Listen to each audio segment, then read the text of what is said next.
So Ryan, a manufacturer can't be responsible for poor decision-making on behalf of the people using your products. That said, if you're making a full product range of entry-level to high-performance gear, the simple maxim applies that everyone has to start somewhere. Is it a manufacturer's responsibility to help foster responsible practices across all levels of backcountry travelers who are buying your gear?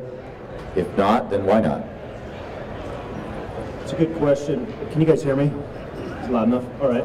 I'll go on the record first. This seems like a good place to do it and a good group to do it with, and just say I also don't know shit. But with that disclaimer, I'll do my best answering your question. I think for us, you know, we've been a backcountry ski brand since the beginning of Black Diamond for 25 years. Our positioning in ski has been largely from the backcountry, but we're also at our core a climbing company. And so I think some of these same issues, the question you asked, is as applicable to climbing as it is to backcountry skiing. And I think the approach we've taken is a focus on making the best equipment we can, and this isn't intended to be a plug for BD, but our approach has been make good equipment, ensure that it's safe, and then provide some educational components. But it's also been with a sense of people have got to see themselves as responsible for the choices they make. And so with backcountry skiing, it's a choice, making choices about the right conditions to be in, the right situations to put yourself in, the right gear, the right education, and more than anything, really the right partners that you choose to go out with or choose not to go out with. And so for us, that's kind of been our point of view. We've worked a lot with organizations, guide services and otherwise, to try to provide entry points into both climbing and backcountry skiing. But we've tried to provide a lot of information. We have a long-standing partnership with the Avalanche Forecast Center here in Utah.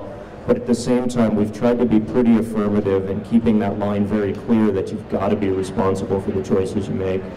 And I think our positioning in backcountry skiing has kind of been around that as well, which is here's product, here's information. This is something that might be really interesting to you, but you've got to be the guy, the man or woman that sees yourself as responsible for the situations you put yourself into. Thanks. At some point in the climbing scene, you know, very descriptive hang tags and even international symbols and such started to appear on the products. Is that something you see for the future in backcountry skiing?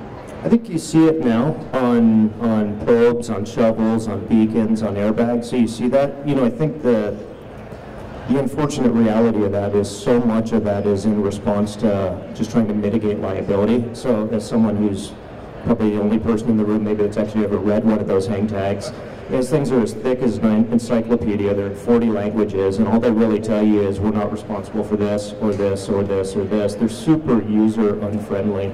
And I think the thing that we focused on in the past and are really interested in continuing to do going forward, particularly for backcountry skiing, is just being kind of a host brand online where people actually do put some time in and read and share information. Some of it we're creating, but some of it from groups like Bruce's about, you know, both avalanche conditions, deconstructing what happened in incidents, and just hosting conversations on these issues. And I think that's where we believe we can add the most value.